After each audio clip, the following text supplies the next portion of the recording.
సరే రమ్య, నువ్వేమి అవేం పట్టించుకోకు, నువ్వు బాధపడగలవు, అవన్నీ కూడా నీకు తీరిపోతాయి కదా. సరే, నువ్వు విచారంగా ఉండుకో, నువ్వు సంతోషంగా ఉండి. అలాగే తప్పకుండా. Thank you. ప్రార్థన చేయాలి. ఖచ్చితంగా ప్రార్థన చేసి నాకు చెప్పకపోతే మర్చిపోతా. అలాగే నువ్వు ధైర్యంగా ఉండు. ఎవరికి చెప్పకండి. అలాగే నేను ఎవరికి చెప్పను.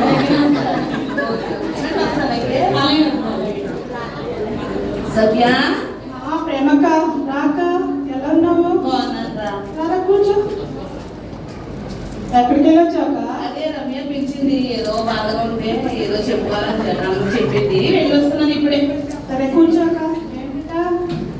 రమ్య ఉంది, ఎప్పుడు ఏదో బాధగా ఉంటుంది, ఆయన పిల్లలు ఎప్పుడు ఏదో సాగు చెప్తూ ఉంటుంది. నీకు తెలుసా, దానికి అలాగే జరగాలి. అందుకే ఏమనుకుంటున్నా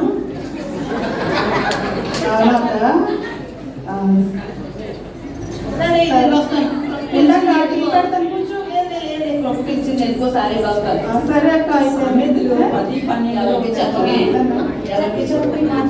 అలాగే అక్క, అలాగే అక్క. చెప్పుకో అనేసి, ఎవరికి చెప్పుకో అనేసి ఈవిడ అంటూ ఉంటది. ఈవిడే ఊరంతా వెళ్ళి చాటేసి వచ్చేస్తూ ఉంటది. పేరుకే ప్రేమ, కానీ ఈవిడలో ప్రేమే లేదు. సామెతలు 10:12 ఉన్నట్లుగా ప్రేమ దోషములన్నిటినీ కప్పును. అవును కదా, ఎన్ని రోజుల నుండి పెట్టన్నాను ఈ వాక్యం, ఏనాడు నేను పట్టించుకోను. ప్రేమ అనేది నేను దోషాన్ని కప్పులని చెప్పులో నేను చాలాసార్లు విన్నాను, కానీ నేను అలా ప్రవర్తించలేకపోతున్నాను. సరే, నేను ఈ రోజు నుండి ప్రేమ అనే ఫలం నేను ఫలించాలనుకుంటున్నాను. వాక్యం వింటున్నాను, కానీ నా జీవితంలో మార్పు అయితే లేదు. 8 సంవత్సరాలుగా వింటున్నాను. ఒకవేళ మీరు కూడా ఆ స్థితిలో ఉంటే అలా ఉండొద్దు.